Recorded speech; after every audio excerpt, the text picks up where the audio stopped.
You need to understand, that indeed Christmas was a season.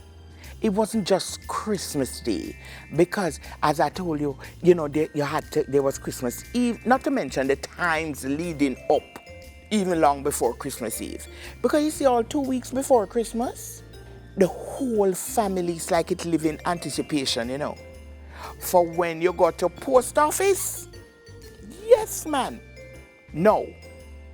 Any letter that had a big envelope, that is special because it's going to have a card. And usually they did not seal the cards. The envelope that had a card was not sealed. They would just stick it in. And it's always exciting because, you want to see the pretty card and you want to know who sent it to you and so on. But it's when you get a letter that was an airmail letter, that is when you know that Christmas come. Because airmail letter mean that it come from foreign. And if it come from foreign, then chances are money in it. And it's not just any kind of money.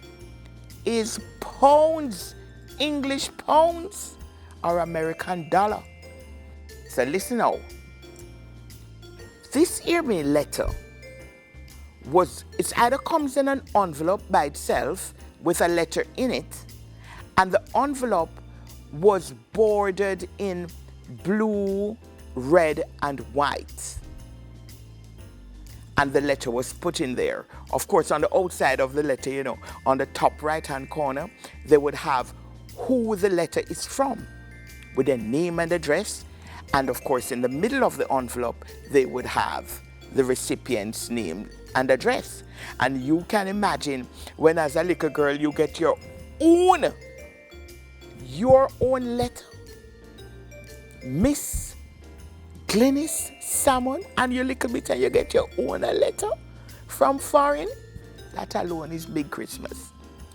But then you had another type of airmail letter where the envelope doubled up both as a letter and as an envelope. So once you unsealed it, the envelope opened up in a letter. And it was always funny for me because depending on whom the letter came from, my mother would read these letters and we would all hear it. And I remember the relatives would write, and the letters would always go that, "Dear so-and-so, I hope when this few lines reach you, they would say, I greet you in the mighty name of Jesus Christ of Nazareth." And sometimes it could get even more elaborate than that. "And I hope when this few lines reach you, it will find you in the best of health by Jesus' name," or some such thing. But it was all a very elaborate greeting and salutation in these letters. And they would go on to, asking about everybody and everything, including sometimes, "So how is the yam? How it doing? How is the pig?" Because sometimes they're so homesick for, they're in England and they're cold and they remember the good, nice time. Jamaica, Christmas time, they talk about everything. And I did have an Uncle Wilton in England. And when Uncle Wilton pack him box in a man and send it out, locks. I never really liked the shoes them when he used to send still.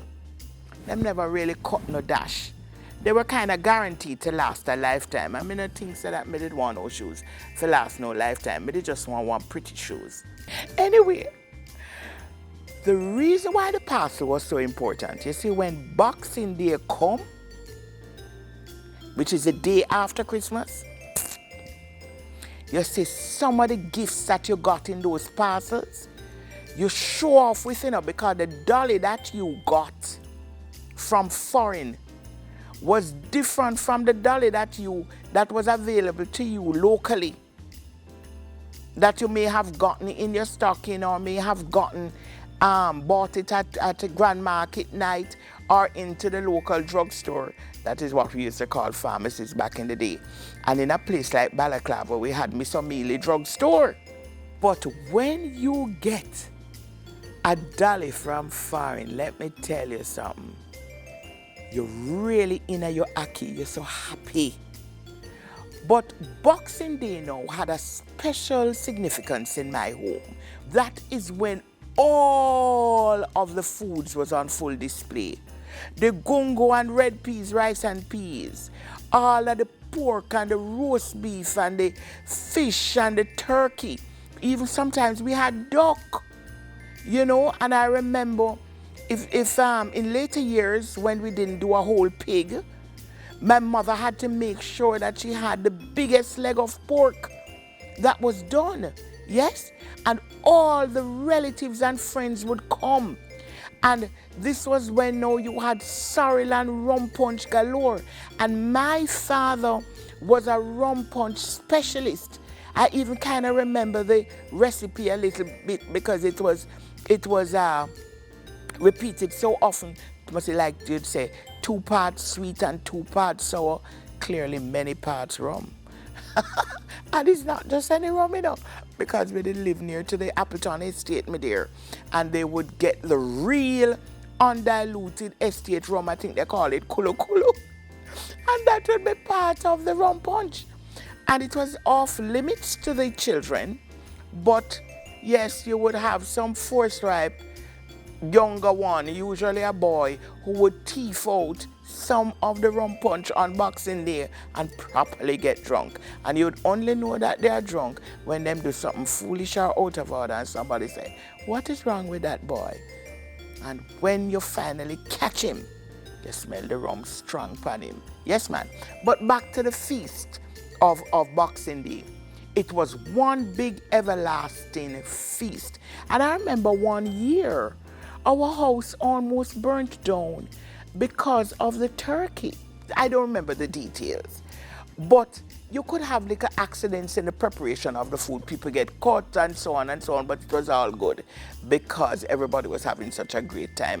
My mother was very into jams and jellies and all of these, into making them herself.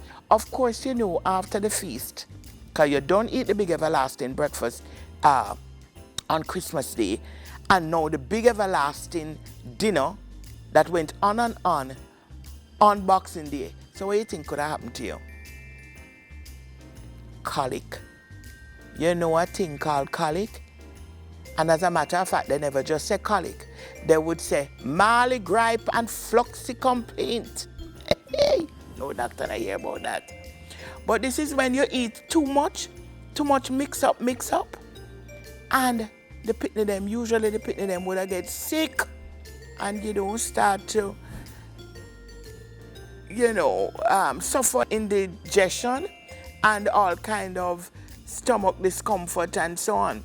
This is when the most terrible, vile tasting medicine come out for help that child. So the child who really felt sick from all the foods they were eating didn't really want to complain too much, because all of the memory of what they had and all of the good feeling they had when they were eating the food would just be wiped out because some old relative said, "You know what, you need to give that boy there's some terrible tasting something."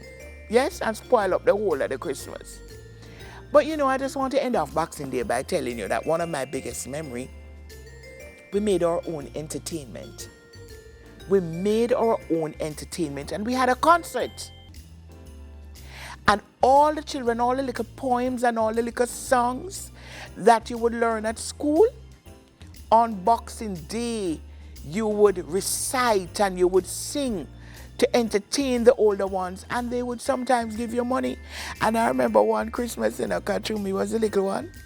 Me did say a poem, "Ladies and gentlemen, will you please listen to my speech?